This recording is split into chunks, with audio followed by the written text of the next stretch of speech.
500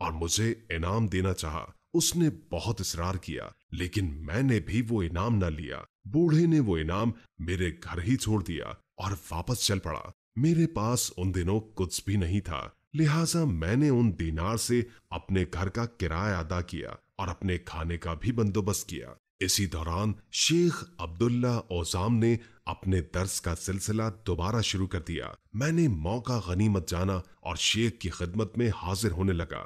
मैं काफी अरसे इल्म हासिल करने में मशगूल रहा और उसी दौरान वही दीनार मेरे काम आते रहे।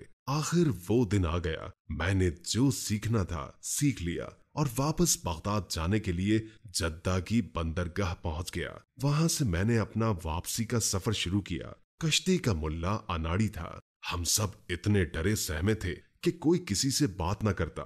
इतनी देर में अंधेरा छा गया और बारिश होने लगी। उसी दौरान कश्ती हिचकोले खाना शुरू हो गई और टूट गई। उस दौरान हम जितनी मुश्किल और मुसीबत का शिकार थे, आसमान पर बिजली कड़क रही थी और नीचे समंदर की तूफानी लहरों का शोर, और ऐसे में खौफजदा मुसाफिरों की चीखों पुकार जारी थी। मैं आंखें बंद किए कश्ती के एक तख्त से चिपका रहा। वो तख्त समंदर में आगे बढ़ता रहा। मुझे ये मालूम नहीं था कि मैं कहाँ जा रहा हूँ और बाकी मुसाफिरों का क्या होगा। आखिरकार तख्ता जजीरे पर रुक गया। मैं जजीरे पर पहुंचकर लेट गया। जब हालत जरा संभली तो उठकर जंगली फलों से भूख मिटाई। मैंने देखा कि जजीरे के वस्त में एक मस्जिद है और कुछ दूर आबादी भी है। मैं मस्जिद चला गया और वहां जाकर कुरान पढ़ने लगा। वहां के चंद रिहायशी मुझे कहने लगे कि क्या आप शेख हैं? मैंने कहा कि मैं एक तालिब इल्म हूँ।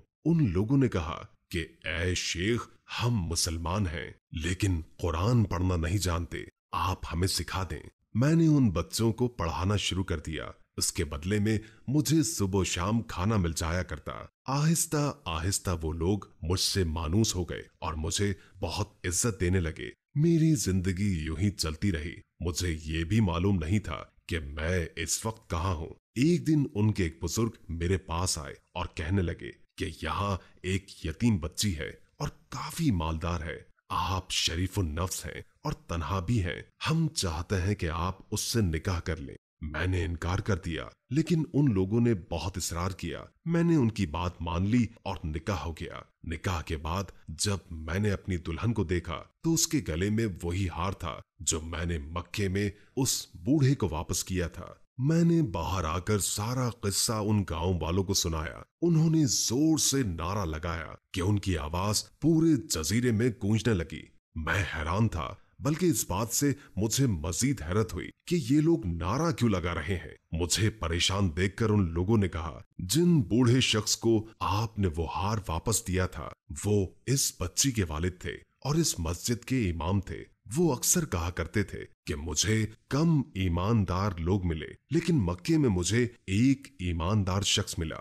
या अल्लाह, मुझे उस शख्स से दोबारा मिलवा दे ताकि मैं अपनी बेटी का निकाह उस शख्स से कर सकूं। और अब ऐसा हो गया। हम इस इत्तेफाक पर हैरान हैं। मैंने इस बात पर अल्लाह का शुक्र अदा किया और अपनी बीवी के साथ उस जजीरे पर रहा। अपनी बीवी की वफात के बाद मैं जजीरे वालों से इजाजत लेकर वापस आ गया। जजीरे वालों ने वो हार मुझे दे दिया और बगदाद में एक ताजिर ने उस हार के मुझे लाखों दीनार दिए। इन्हीं दीनार से मैं तुम लोगों के अखराजात पूरे करता हूँ और इसमें बरकत ही बरकत है। अल्लाह ताला ईमानदारी का बदला बहुत अच्छा देता है, बिल्कुल इस जवान की तरह।